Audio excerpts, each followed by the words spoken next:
Hello. Hi, everyone. Welcome to A Couple of Sassholes podcast. I'm Brooklyn Johnson. And I'm Heather Terry. And for anyone who doesn't know, this is our power hour where we talk about fucked up people doing fucked up shit, usually for fucked up reasons or sometimes for no reasons at all. That's right. Sometimes for very selfish reasons.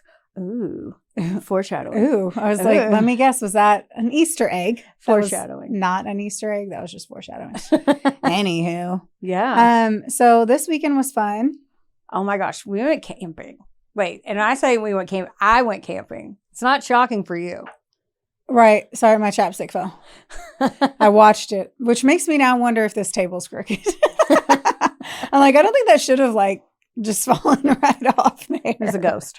It was. Just knocked it right off. Yes, it's not very shocking for me to go camping because I am a camping family and I came out the womb in a tent. That'd be weird. Yeah, you did. We went down to Hillman Ferry. Yes. In what was the body of water close to us? It's Kentucky Lake. Kentucky Lake. Got Yes. it. Okay. Yeah. Yeah. No electric on our side. I slept under the stars. I peed outside. You did. I peed outside. Which I totally would have too. Yeah. Number one, we did not realize, first thing too is Travis was like, I thought the sites were closer for you to be able to just walk into the camper to pee. To me, the hardest part is the peeing outside. Being a female. If I had a big old dick, this wouldn't be a big issue. That's right. Just whip it out compared to how Will and Travis would literally just turn away from us and start peeing. And I'm like, we had PMV the whole time. I mean, I didn't because I had a camper. Yeah. And I'm I was like, I could just go pee. I know you're light sleep. She's like, just come in. And I'm like, you're a light sleeper. I'll wake the dogs You wouldn't up. have walked though. But I would have, but at one point, and I was like, I looked over there and it was pitch black. And then I looked at the picnic table that's beside our tent, far enough away from the tent. And I sat on the edge. Good thing I do wall sits. And I peed. I love that Heather's admitting that she peed in a campsite. She told me it and I was like, I did. Becky. It was either that or go in the woods. That's a rated R, no-go big X of camping. It's a fuck you to everyone who camps there. But I get it too because it's not, number one, it's one thing if that was your pee corner and you peed there 700 times. It's not going to smell like a shitty fucking parking garage in fucking Nashville. Right. That's my first thought of it. But whenever I do it, if we are not in the camper, I'm always during the daylight, pick a fucking area that you feel safe to pee in. You have confirmed that the foliage is not poison ivy or poison oak. And you know whether or not it's Virginia creeper or whatever the fuck is happening out there. These are important things to me. Virginia creeper is very active in our area and it looks just like poison ivy. Oh. So that's why people can never tell the difference between the two. But I have to pick an area and I still hate doing it. Yeah. I hate peeing outside because I pee all over myself. Yeah. Well, not if I pee on a coffee table or on a fucking picnic table. I sat on the edge. I would never do that because she's better than me. No. I mean, with my standards of peeing, I'm going to say yes. I have higher standards than Heather of what I think you are allowed to pee in public spaces like campgrounds. Yeah. So yes on that. But I also obviously pee in horrible situations and then pee on myself. If you are a female and you listen to this podcast and you have figured out a way to pee where you do not pee on yourself outside of a she-wee or a go-girl, because that's the other thing too, is I 100% have a she-wee or a go-girl. Travis calls it a go-girl. I'm pretty sure its legal term is a she-wee. And that, my friends, is a requirement. Next time you go camping, get that $12 she-wee from Amazon where you can stand up and pee. It's worth it. 100, without a doubt, without a single question. It is always going to be worth it. We'll get him as a sponsor. All right. You ready to dig in? Always. Are you sure? Not really. I don't know. I was trying to buy time while I put my glasses on. Okay. My ability to pivot is getting at an all-time 10 out of 10 pivoting capabilities. Okay. Today I'm going to tell you the story of the Windshield murder. Now, my sources today, Wikipedia, people.com, they had an article from March of 2018, oxygen.com, Court TV, you had a lot of the court proceedings on YouTube, which were really interesting. And then I happened to stumble across this case on season 2, episode 5 of Prosecuting Evil with Kelly Sigler. Now, okay, Fort Worth, Texas, October 27th, 2001, 9:30 a.m. There's a man named Tom Breedlove, and he's a firefighter who was off duty at the time, and he was walking in Cobb Park. He found a body of a white male who was deceased. He said that the body was in rigor already. He was cold, and his body was, quote, contorted. Detective Mike Carroll was dispatched to the scene. Now, this park was known for kind of bad behavior. The police got calls there at least once a day, they said. Damn. Yeah. That is very bad behavior. Yeah. And they said it was known where people would buy and use drugs, sell them, all that stuff. So, okay. So this was not like you were not taking Aiden and Sophia to go play at the playground. Right. Okay. Yeah. There weren't any stab wounds on this man, no gunshots, no blunt force trauma per se, which is what he expected being in Cobb Park. His leg was so badly injured that his foot, this man's foot, left foot, was laying across his stomach because his leg was broken so bad. Oh my golly gee. Mm-hmm. Fuck.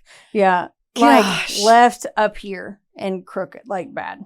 So he could tell at first glance that. Oh my God, that legit made my stomach turn. Right? I'm so happy I have green tea Right. to settle my stomach. He said he could tell at first glance that he had been deceased for at least a few hours.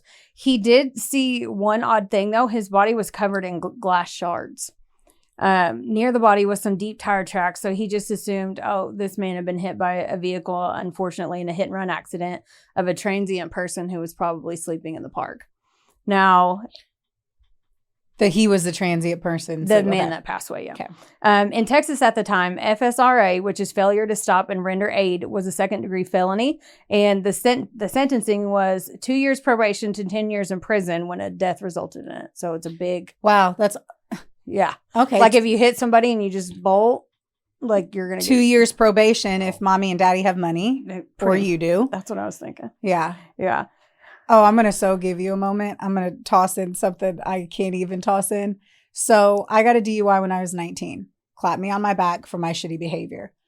When I did that, I was in Indiana on a vacation from when I lived in Miami. Oh, yeah. I had to go to a Narcotics Anonymous because it was either narcotics or AA, and it was what was available, and I had to squeeze all my fucking shit into one fucking moment. Mm-hmm. Anyway, there was a guy there who had killed someone when he was drunk. And he was like, the only reason I didn't spend more time in jail was because I think he had a profession that allowed him to pay. And so he had killed someone while he was drunk and was able to like, oh God, get off. Don't get me wrong. The dude was in his programs. Like, I'm obviously not giving any fucking names away or anything. But like, you could tell obviously he lived his whole life feeling that way. But like, that was a exact moment of you got leniency due to money and profession. Right. Oh, God. Such a bummer. Yeah. Or I mean, I don't fucking know. Now they checked the wallet of this man, and the man who had been hit was 37-year-old Gregory Biggs. Now this is Gregory.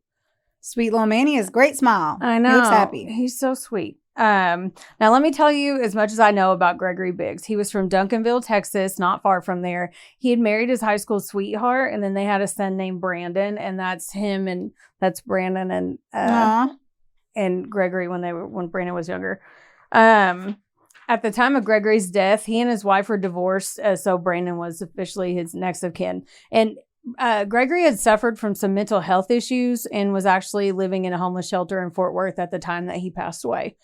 Apparently, Greg was dating a woman who needed help financially. She had wrecked her car, and then he went to his son and he was like, "What should I do? You know, should I help her out?" Because he was always known to like give your shirt off your back type of guy. Mm-hmm. And his son was like, "Well, if you can, you know, help him out." So he did. He was a self-employed bricklayer for a very long time. He owned a car, a home, and he had steady work.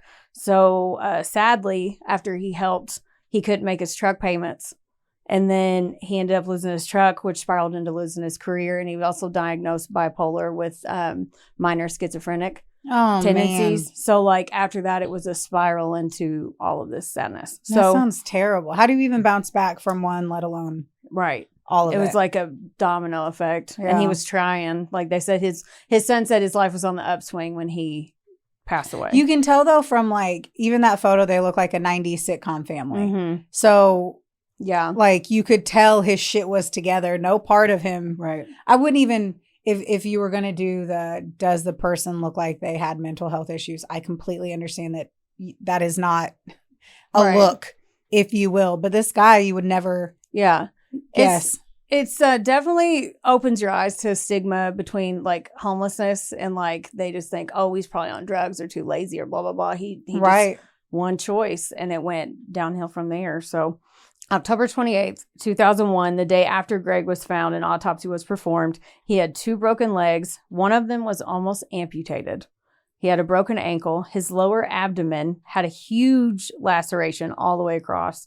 He had scratches everywhere and it was awful. Like they showed the photo that they write the autopsy on, not the actual body, but like the photo of the outline of human and they draw all the marks on it. I didn't even list them all. It was bad. Oh my gosh.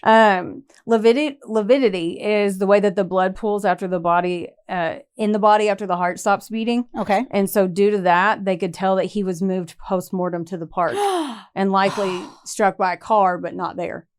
So I guess that would make sense. How would you drive through the park? Yeah, it was like the edge of a parking lot, but not enough like to nothing made sense. Unless you did it on purpose. Right. He was buried on Halloween 2001 and Brandon, his son, was 17-year-old high school senior at the time. No, you're breaking my heart, Heather. I know. Did you come in here and just wreck me today? Was that your goal? Spend too much time with me over the weekend? You're like, let's hurt her feelings. Let's punch her right in the gut. Is that what you're doing? You're coming at me? I'm coming at you. So Brandon is an angelic like kid. Like he's so precious and he's 17 and he had to plan his father's funeral. Like his mom didn't help? I don't think she was in the picture. They didn't show her on anything because they weren't together. I was like, I understand that, but I know.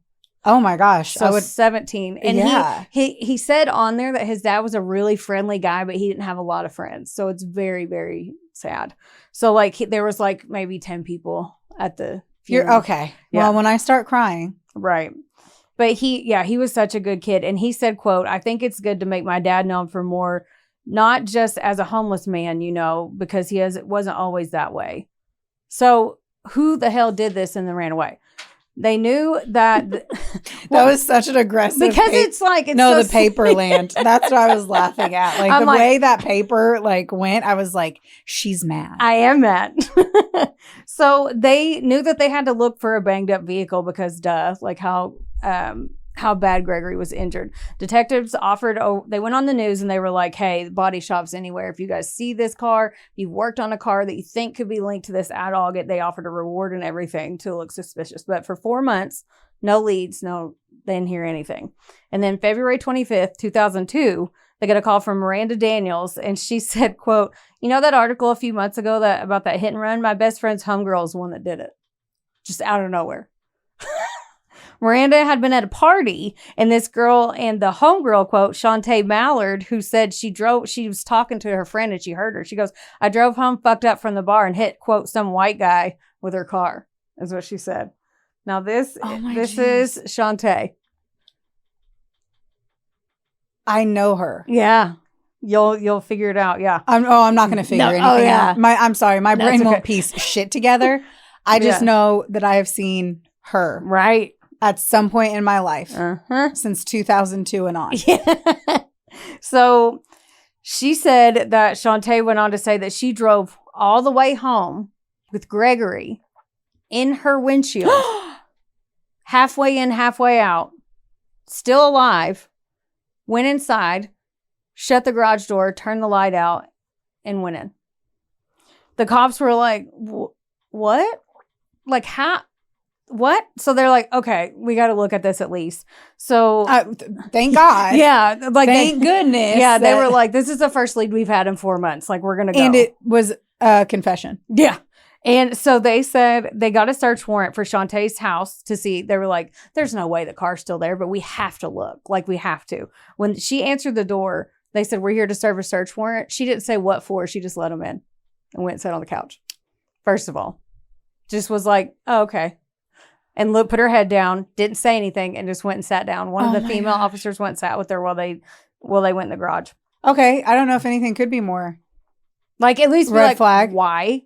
Like that would be anything. Yeah, like if someone's gonna search your house, you'd at least be like play. It's the same thing like whenever you kill your spouse and then they're like, where do you think your spouse is? Your spouse is missing, and you're like, oh. Or they're like, I'm sorry, we found your spouse, and you're like, oh no. Yeah. And you react and you never ask how or why. Like, what happened? Yeah. How? Mm-hmm. Not a ¿Qué pasó? Yeah. Like, I don't understand. Right. So she let him in. Now the banged up car was still in the garage after 4 months, still sitting there. It was damaged so bad, and they show it on the TV show, but they didn't have. I tried to take a picture of it, and it, like from my phone, it looked like crap. So go watch the show. It's on YouTube as well. You can actually see the damaged car. Question. Yeah, I'm going to shut the fuck up because you were about to say it. What? Say your sentence. Okay. I have a feeling you were going to say exactly what I was going to ask. The windshield was busted out. There we go. The hood was dented terribly. Like it was not. The windshield was gone. The hood you could see on the left side where like Greg had been hit. It was dented like bad. Like somebody dropped a fucking boulder on it. And Greg's blood and hair were still in the car. Still. Yeah. They went inside. Oh my gosh. Yeah. 4 months. You're dropping bombs over Baghdad here, and you're not really giving me a lot of time to process. Yeah. Are you in a hurry? Do you have a meeting after this? Fuck. No, but isn't that fucking nuts? No, that's insane. Like, number one, I was like, first thing, if you get in a car accident and you were like someone like us, I guess I'm going to say, oh my God, that sounds terrible, but employed. There we go. We are employed humans. I would think the first thought would be trying to fix the vehicle. But if you didn't have money and you did that, taking away everything you just said of her just like going the fuck home with him alive and there, I'm just like, yep. Then get rid of the vehicle. Right. Or there I can't fathom that she drove it, which you might say like, oh yeah, she drove to work every day on Tuesdays to go, and I'd be like, and you had a man you murdered, essentially, his hair and blood still in the vehicle, and you're just like acting like, yeah, you accidentally knocked over a fucking Diet Coke on your seat. Yeah. What the fuck? It's so they couldn't even believe it. They didn't expect it to be there, but they had to check the box and be like, well, if it's not here, it's somewhere. And then they go and they're like, it's still has all the evidence in it. Now they went inside and they were like, hey, Chante. And she literally put her head down and she said, I didn't mean to hit him. And they're like, we didn't think they were going to find the car. They didn't think she was going to admit it right off the bat. And she did. So also, Chante Mallard was a CNA. She was a certified nurse's assistant working in the medical field at the time. She's about to get up. Yeah. The fuck. Yeah. The absolute. Someone who takes an oath to help others. Who could have actually saved his life. Yeah. Let him die. Slowly in her garage. Not even caring. Right. Do they give CNA papers out for nothing? That's apparently she'd worked at a lot of facility. Like she's been doing it for a while. I don't know. Like, did they not, like, I'm sorry. I really hope that whoever is my CNA wasn't schmammered pants on Friday night and blacked out and killed people with their vehicle. Oh, you're going to get more mad as I keep going. Golly willikers. So you say fuck at the beginning and then you say golly willikers in the middle. I just want that to be known. Louise. I'm working on cutting back on my cussing. Golly willikers. So I hope you guys love the podcast now. Oh my like, God. We talk about flaked up people doing flaked up poop. Sometimes for silly reasons. That's our new intro. Hush it. Okay. Oh. Sound like the kids. We're going to have a kids bot version of Sassholes. I'm going to have to tell you, can you not tell, like, this is because I spend so much time with my nieces and nephews every week now. That was not the case, like, 2 months ago, and now I'm with them every week, and so I have to literally stop cussing, and apparently I can't unfold. Flip the switch. Okay, so Chante. I'm done. I'm not going to talk anymore. I don't believe that. Okay. Okay, so during questioning, she tells them her story. She said that she had gone to a club that night with her best friend and only had 2 drinks and no drugs, but she thinks one of the drinks was drugged because when she was leaving, she was wobbly. She said on the freeway on the drive home, she had hit a man. He'd gone through the windshield and was stuck on her right passenger side. She panicked, drove home with him in her car, like hanging halfway out, like his legs were on the hood. I cannot fathom how no one... Right. Was it because of the date? They thought it was a Halloween decoration. No, I think it was like 3. I mean, it was like 2 or 3 in the morning. So I don't think it was I don't know. I have no idea. I just can't fathom driving down Fredica. Right. So she got in. She drove home with him in the car, pulled in and shut the door. She said she had apologized to him in the garage and he groaned, proving she knew he was still alive. Then she went to the house, sat on the kitchen floor and cried, not knowing how long he was still alive in the garage. She said she called a man named Vaughn. He was like her on again, off again boyfriend. And he, quote, took care of Greg's body, but she didn't know what he did with it. When she was arrested, of course, and her car was investigated.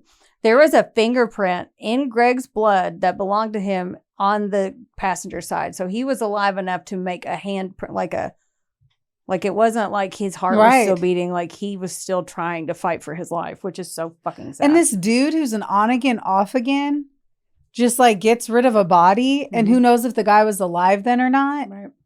Wow. I would struggle if you called me. I'd be like, fuck, dude. I thought about that the whole time. For real, don't contact me. I do not want to fuck with a dead body. Yeah, I know. I can only make that clear. Right. Now, okay. I will crumble under the pressure.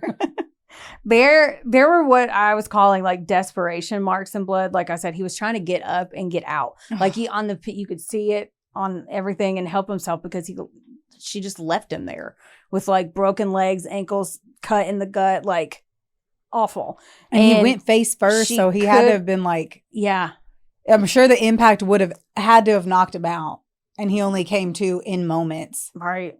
And he was losing so much blood and in shock. So, she could have called the police. She could have helped him because she's a CNA. There were 300 different ways. She could have driven right to the hospital. She could have, yes. Driven right to the hospital and be like, I fucked up.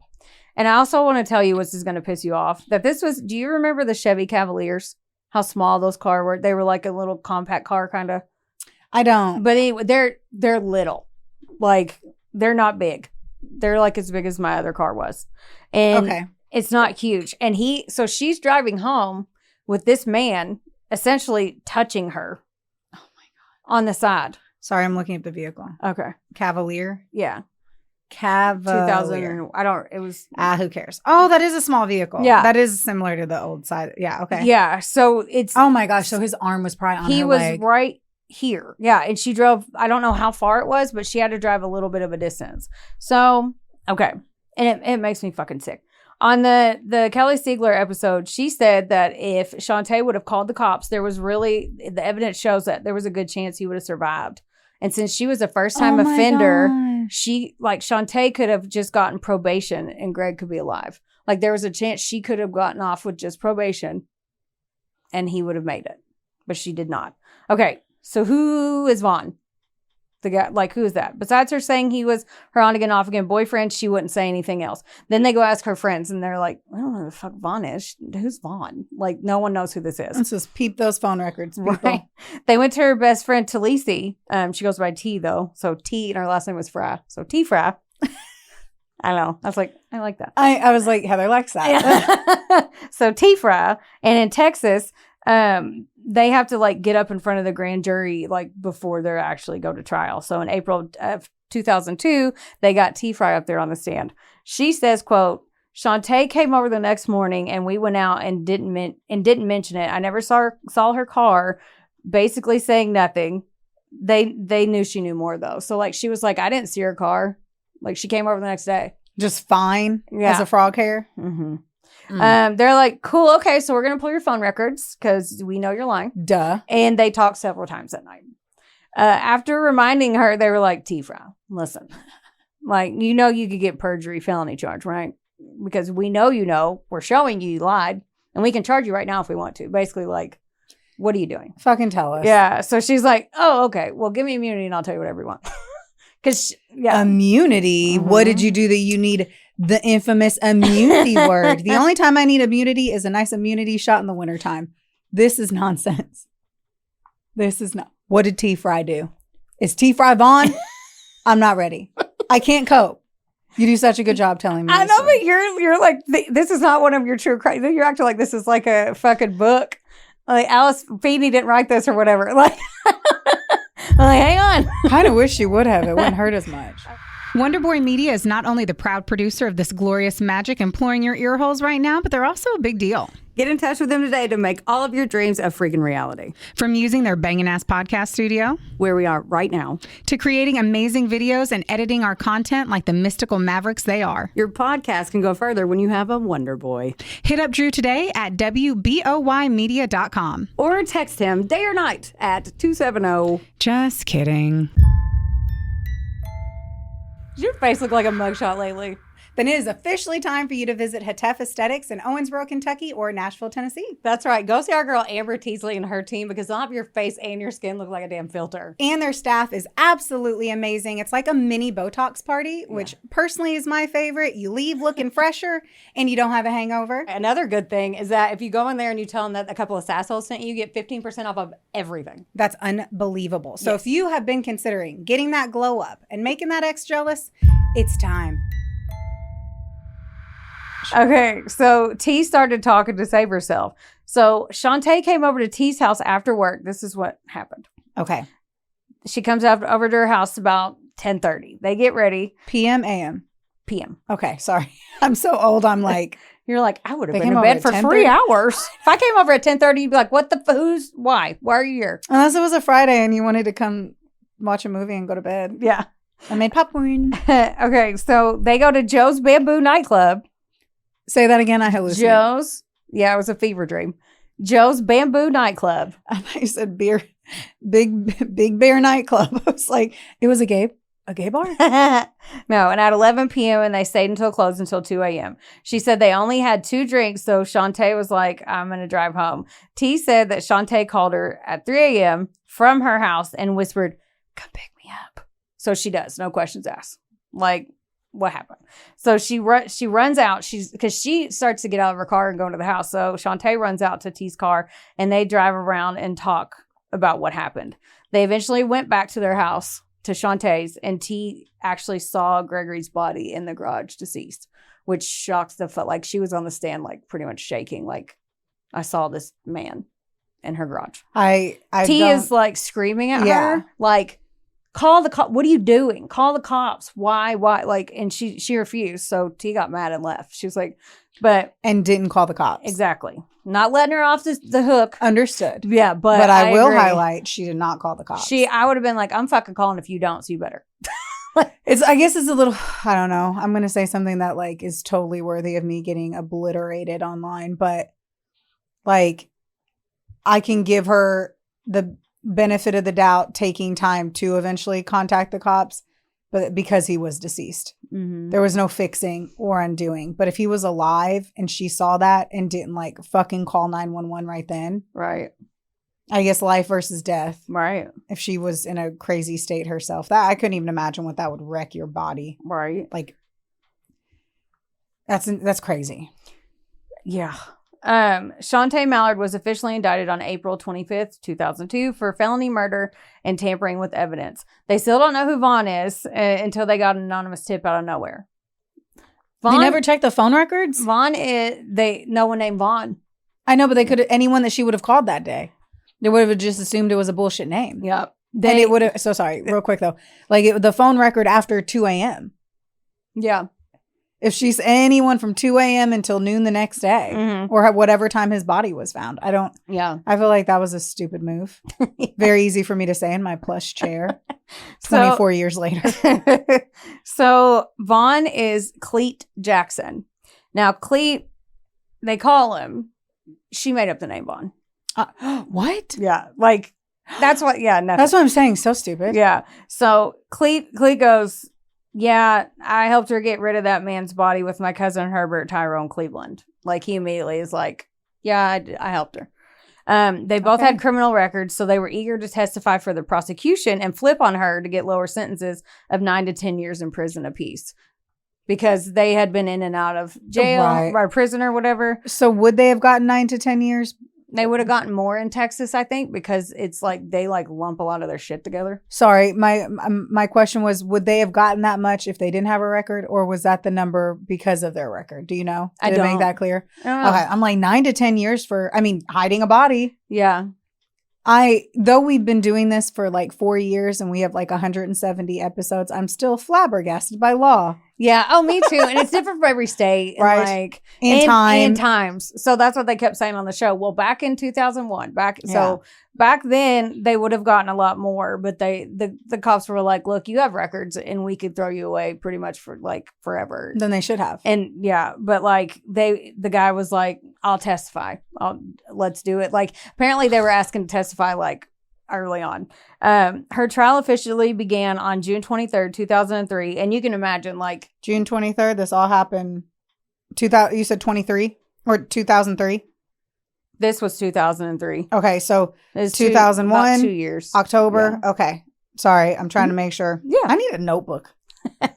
So and it was a media circus worldwide. That's why I know her face. It happened because, she literally drove with a man dying. We don't know if he was conscious or not, but he was literally still alive in her car. She let him die. She was a medical professional and had everything. So the judge actually allowed cameras in the courtroom, which is why I was able to watch the court TV stuff on YouTube. She pled not guilty to the murder, but guilty to the failure to stop and render aid charge. Because why? That was the only thing that they could prove that she knew. And the lawyer, what I like, it was interesting watching that show and reading through all this stuff, because on the show, she's a prosecutor. So she was saying, well, that was actually what they should, like what I would have done if I was in his spot, because they couldn't prove it. And he's doing his job, her lawyer's teams or whatever. But like, they could prove that she didn't stop. But they were saying, well, you can't prove that she murdered him, which I think is bullshit. But that's the only card they had to play. So when T testified, again, she gets up there. She's like, Chante whispered, come pick me up. And the prosecutors... Why she whispered? Exactly. The prosecutors were saying it was because Gregory was likely still alive in her house and she didn't want him to hear her, which is fucking awful. Awful. Yeah. So she's like, no.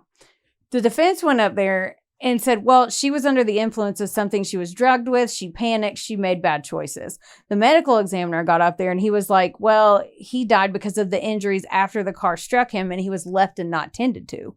So proving the prosecution right. Like he wasn't tended to.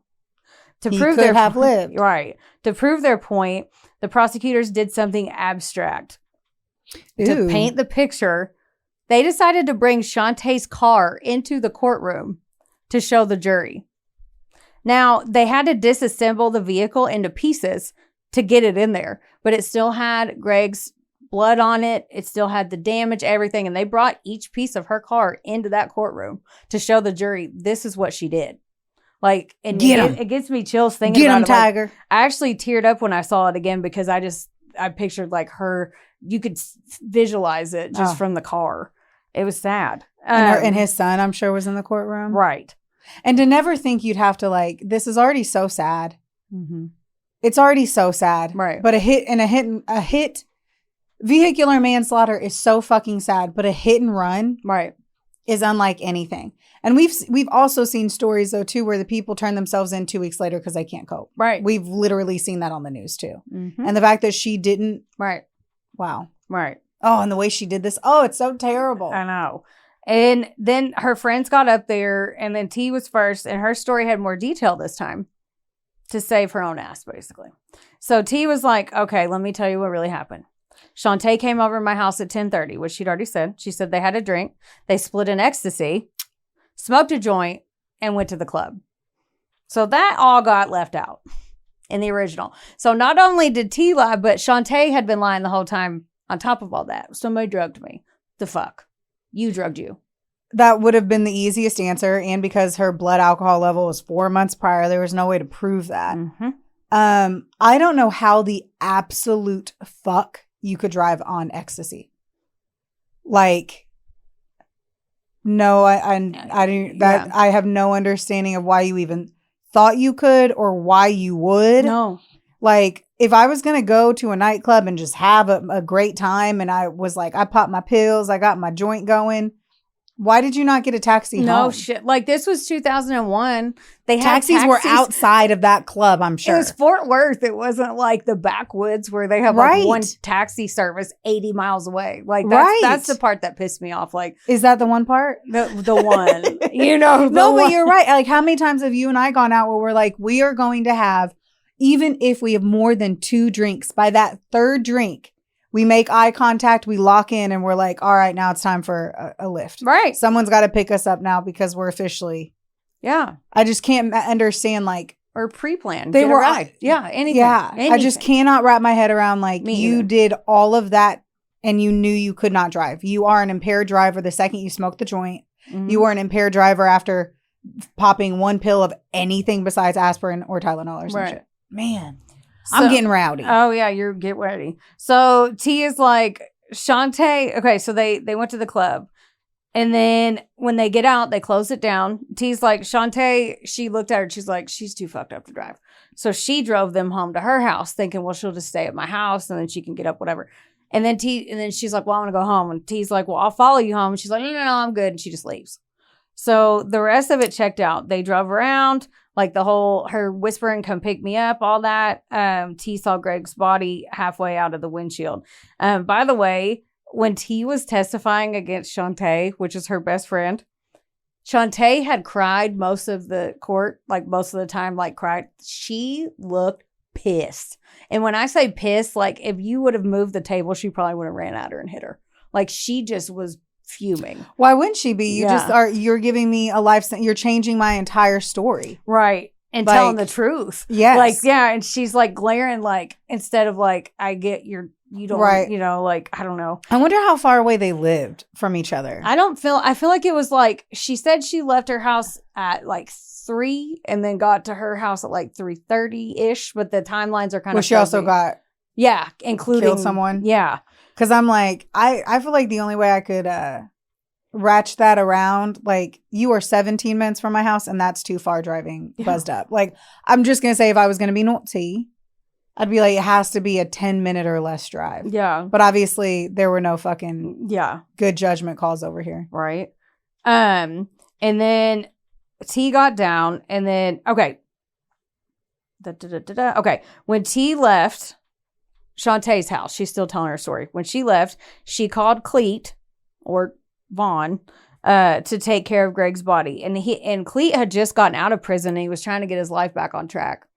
So like apparently not hard enough. Right. And when he was testifying though, it's crazy because he looks like he could bench press the Cavalier. Like he is this huge, like hardened criminal who'd been in and out of the system, but he cried on the stand. And he is a big ass felon. And like he was shaken up, like one tear fell down his cheek and he hated the prosecutor because he had that mentality. But the prosecutor was like, he didn't like me and I didn't know how his testimony was going to go. And even the jurors were like crying because he did not look like a crier. Let's just say that. To have to pull that body. And obviously you had mentioned the cut to that means that he was likely sitting directly on shattered glass. Like, yeah, I had to get, these are those moments where I say things and I'm like, I feel like because the internet is so angry anymore, I get nervous about what I'm even saying, even though luckily nobody like attacks us on comments yet. But like I had a dead raccoon stuck in a friend's car that I had to get out with a broom. And that took forever. And it was a fucking raccoon in the front part of the grill from rigor mortis of a raccoon. Oh. And I had to break things to get it out. And it was a horrific experience of a fucking raccoon. This grown man having to take another grown man out of a windshield. Mm-hmm. Yeah. I couldn't even understand how he'd be able to like make it through that. Right. He with his cousin. He was devastated. Like you could see it. Like you could tell he was remorseful about what he did. He knows it's fucked up. I'm not saying I'm not standing up for him, but like, fuck, like it fucked him. He said the second that he got here, he was like, she just got me in trouble again. And this man, so this is what he said. So Cleet said that he put Gregory in a blanket. And this is when he cried. He said he apologized to him for what she had done. Because when he got there, he was already passed. So Cleet apologized to Greg, wrapped him up in a blanket, and then he took him to the park with his cousin, and then he drove away. He also said that Chante had told him originally to burn Gregory in the car to cover it up. And Cleet was like, I'm not doing that. He said, you already did this. The least you could do is put him where someone can find him so his family and friends could have peace. Like, he's like, you already did this. At least can we do this? At least keep the body. Yeah. Like, he wanted to call the cops to do all the things, but she's like, no. And he's like, well, I'm putting him where people can find him because I want people to know. So they have peace. I'm kind of surprised she let him, because she would have. Well, never mind. She also didn't admit it. It was somebody calling in, right, and telling him in the first place. Exactly. Chante kept passing the blame, but Cleet told her that she was with them all, to cover up all the bad decision at a cost of a man's life. So apparently she was even with them, because they said, well, how did you get the blanket off of Gregory to lay him down like he got hit there? And they said, well, Chante handed me a knife. So she was with him. So she's trying to say, oh, I was on X, I was sad, blah, blah, blah. I was drugged. She wasn't even saying. She was like, I was drugged. I passed out. Yeah, even his best friend on the show, Gregory's best friend, was like, when you sobered up, bare minimum you could have called and done the right thing. When he's like, if you're saying you were all strung out, all this and that, he's this cute little old guy with a little cowboy hat. He's like, just call and do the right thing. He's like, that's all you had to do. So, okay, Greg's son Brandon got up on the stand, and when I tell you he is a sweet baby angel, he really is a good kid. I say kid, and he was 20 at the time. He talked about how his dad had mental health struggles. Later in life, he was diagnosed as bipolar and a mild schizophrenic. He said he was super friendly, like I mentioned earlier, and he didn't have many friends. He told a story about how he fell into homelessness and was on the upswing of getting his life back together. No drugs, just trying to help someone, and ended up losing everything on his own. So did they ever understand why, where he was and where he was walking to? They think he was walking to go sleep somewhere. They don't know for sure. Ugh. So Chante cried a ton during the trial, except for when all of her friends were up there talking shit. Of course. Yeah. She couldn't fake it. Right. She was found guilty of murder in the first degree, as well as failure to stop and render aid. The defense decided to put Chante on the stand after the verdict, before sentencing, to try to get a lower punishment for her. I'm going to throw this chair through that glass. I didn't know that they were going to do, she got up there and I'm like, because that's rare. Yeah. But they were she had been crying. They thought they were going to roll the dice and see if she'd become sympathetic. Oh, I mean, they had to. I mean. Did they? No, but they did. Because I feel like that wasn't a good idea. No. But if they were just you know what? I don't care that much about my job. This bitch did this. Yeah. Let's just see what. Right. Somebody pulled an interesting tarot card that day. And they were like, this is what I'm going to do. Yeah. Because I'm like, the fuck? You want to put that bitch on the stand? Oh, yeah. So she got up there. She cried some more. She apologized to everyone and Brandon. And she did show remorse. However, looking at all of it, she, like I said, she made the decisions after she sobered up. And I think she said she got caught. Me personally. Yes. 4 months. You still have the car. You haven't told anybody. Molly made, ecstasy made her happy. It made her joyous until the down. So there wasn't, I couldn't tell if that was an elephant in my garage or if that was I was so blacked out. Right. I don't remember it. I woke up, went to take my car to work the next day and then remembered it. Right. None of that took place. Right. You don't black out on ecstasy. Yeah. And she had 2 drinks. They had proof she had 2 drinks there. They did have proof that she only had 2 drinks there. Yeah, she had 2 drinks. Yeah, they had done their in the back work. Yeah. Okay, I wasn't sure on that one. I was curious. I was curious if they were actually, we got her bar receipt. Yeah. Even though then in 2001 we were using cash more. I just didn't know if they could actually confirm how much alcohol she had. She had 2 drinks. Yeah. So, and even, I don't even remember if I wrote it in here or not, but Cleet had been at the club and met up with them for a little bit. And he said she was acting off. He could tell. He said just a little bit more fucked up than she should. He hadn't seen her act like that. So he knew she was on something else. Heard. But not She wasn't drugged. like, She was oh my self-drugged. God, Cleet, Right? your shirt is so soft. Gosh. So, okay. She left Greg Biggs in her garage to die, turned the lights off, then lied to the police, and then said she was drugged. And then, like I said, I think she's only sorry she got caught. Since I did this morning, Fully I agree. remember. So when you said 10, it was today. 10 today. I did this. You're this a rock morning. star. Yes. So Rock star, dude. You fucking So- turned that bitch around like my career. I have no idea. So the prosecutors, though, the bad part about this is they got to cross-examine. And Kelly... You mean the good part of this? Yeah, Kelly Sigler. Yes, that's what I meant. But bad for the defense, good for them. Oh, So fuck the defense on Kelly this one. Sigler, I love her accent too, because she was like, they could give a class on cross-examination.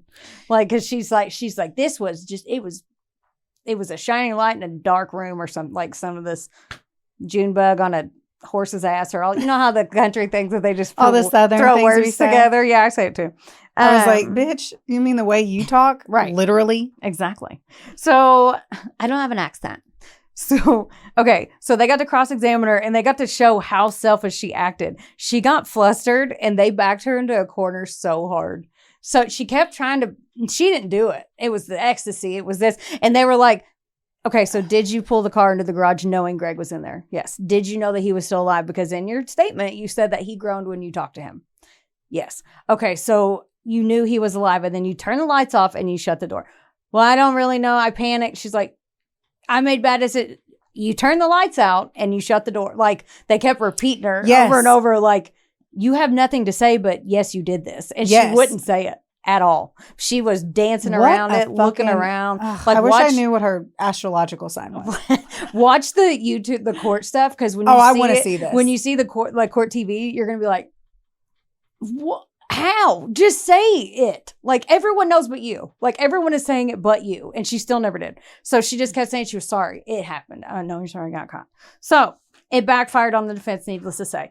The prosecutors asked for a life sentence, but they gave her the jury gave her as close to it as they possibly could without doing life. She got 50 years for the murder and isn't eligible for parole until March of 2027, and she will be 50 years old.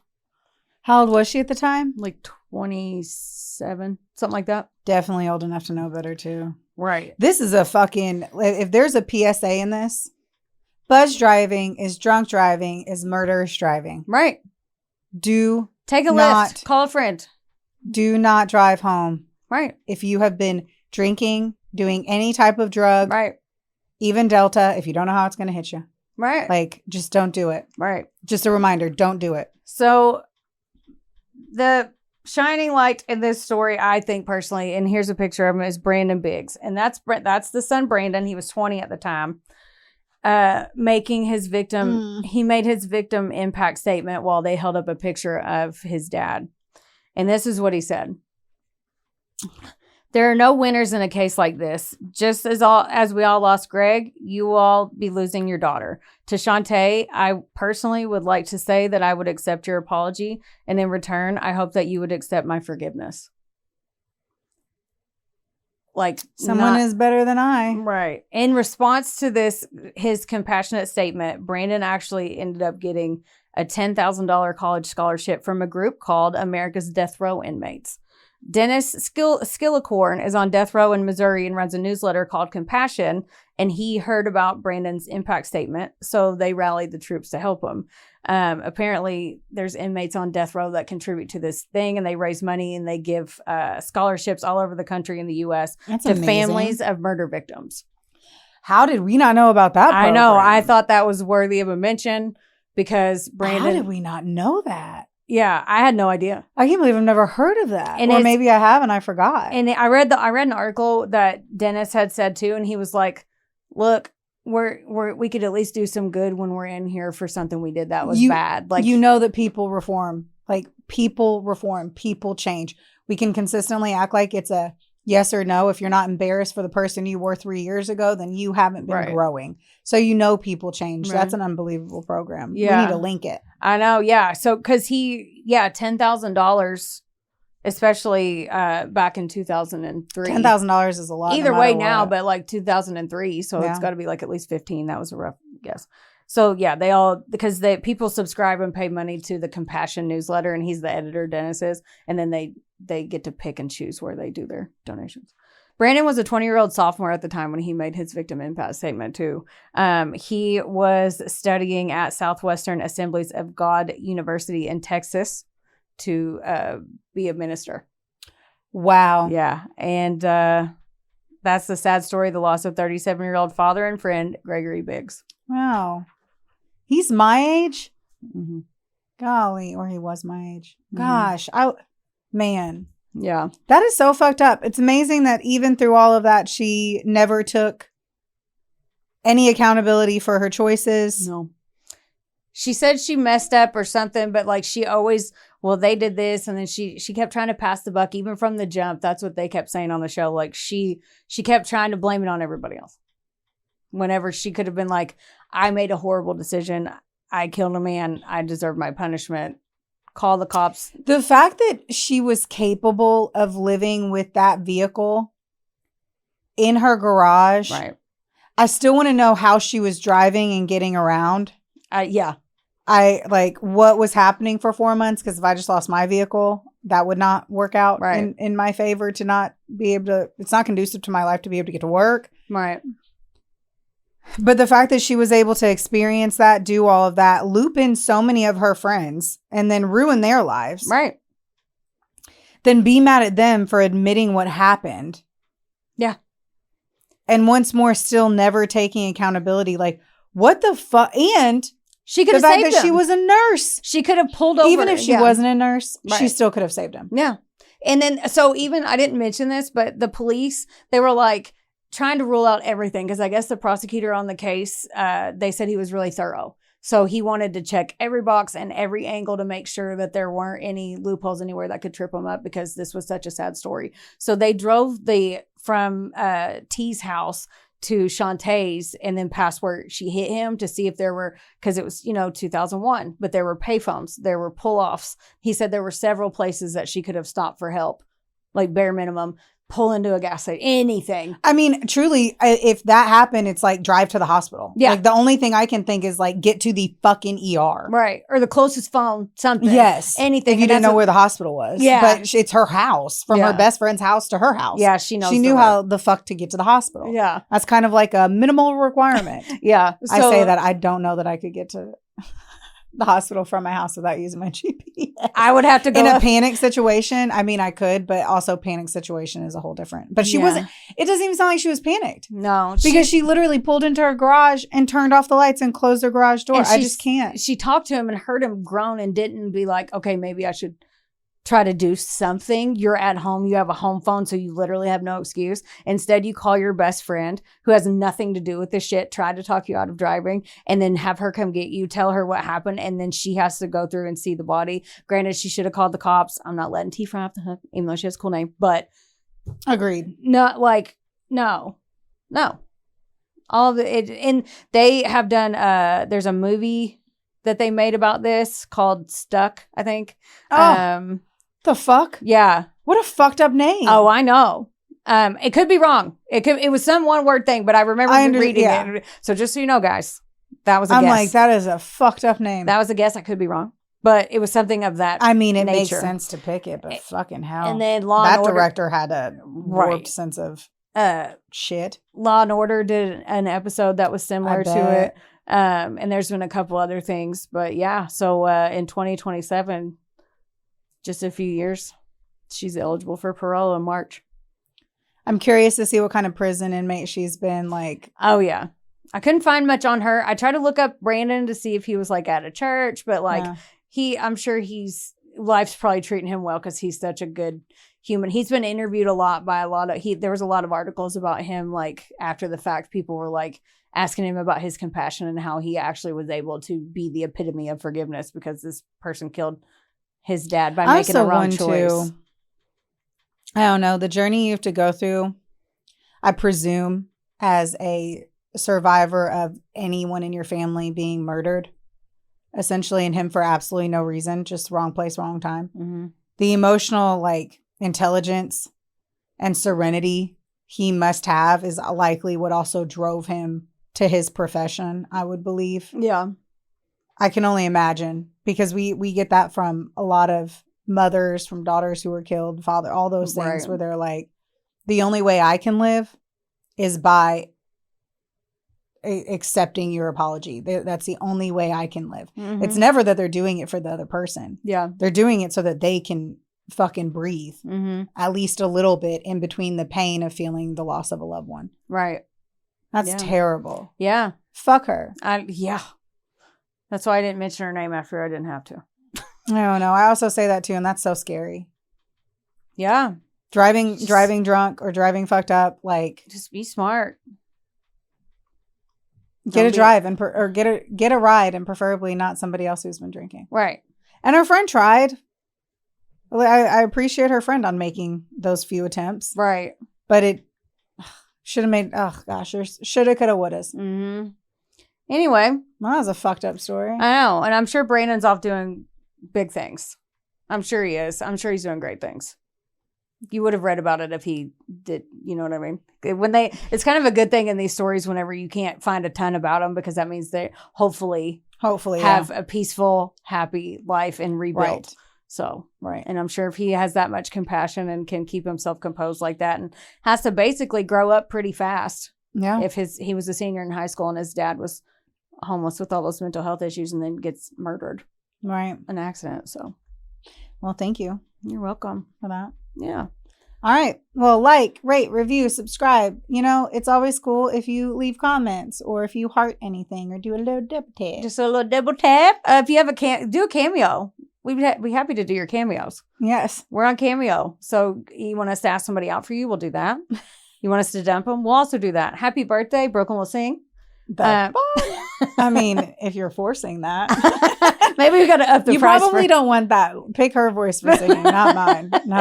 No, I still like to keep my voice that husky. I like 2 packs of Marlboro Reds a day. I came out the womb sounding that way. Okay. Well, if you want a Macy Gray song, Brooklyn will sing it. I got it. Don't forget, don't get mad. Get sassy. We love you. We love you. Bye. This episode was sponsored, edited, and produced by Wonderboy Media. Get the deets at WBOYmedia.com to see how you can make your podcast dreams a reality. Help us out and be sure to rate, review, and subscribe wherever you listen to our audio project. Don't forget, follow us on Facebook, Instagram, and TikTok at, of course, A Couple of Sassholes. Want more sass? Become a member of our Patreon for bonus content, merch, and more. Plus, we're on Cameo now, so there's even more ways to get the sass you need just how you like it. As always, don't get mad. Get sassy. Theodore, can I pet that dog?